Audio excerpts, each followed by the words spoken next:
Bonjour et bienvenue dans cette e-learning d'Excel.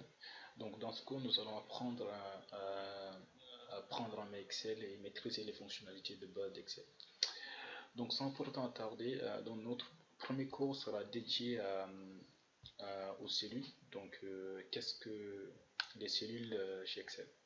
Donc avant tout, Excel est un tableur. Donc c'est un logiciel qui contient des tableaux.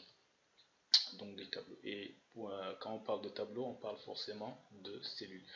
Donc qu'est-ce qu'une cellule? Une cellule en fait chez Excel est dans un tableau et l'intersection en fait entre la colonne du tableau et les lignes et la ligne du tableau. Donc chez Excel, les colonnes sont nommées par des lettres et les lignes sont nommées par des chiffres. Et donc la cellule donc est l'intersection de la colonne choisie et de la ligne choisie. Donc ici par exemple la cellule qui est coloriée en vert est l'intersection de la colonne B et de la ligne 2. Donc le nom de la cellule prendra la lettre de la colonne choisie et de la ligne choisie. Donc, nous allons sans pour autant tarder faire un exercice d'application pour bien comprendre. Donc là, comme vous le voyez, on est sur Excel.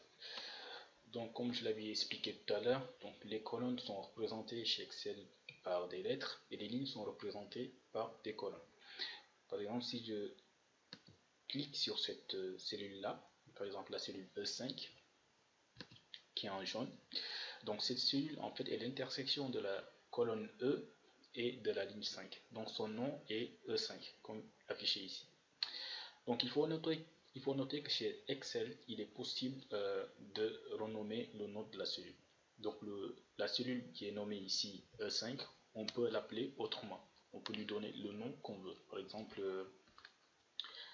là je mets par exemple donc cette cellule, je la nomme ASEM. Et chez Excel, il est possible de faire appel à cette cellule-là, le contenu de la cellule, vers une autre cellule. Par exemple, si je clique sur la cellule G9, donc pour faire appel à la cellule ASEM, que je viens de renommer, c'est tout simple, il suffit de mettre égal et d'appeler le nom de la cellule, donc ASEM. Donc là, il affiche 0 parce que c'est normal, parce que dans la cellule ASEM, il n'y a rien pour l'instant. Donc, dans une cellule, on peut mettre ce qu'on veut, le contenu qu'on souhaite, que ce soit une date, un chiffre, une lettre, tout ce qu'on veut. Donc là, je vais choisir une lettre, tout simple. Je vais écrire cours par exemple.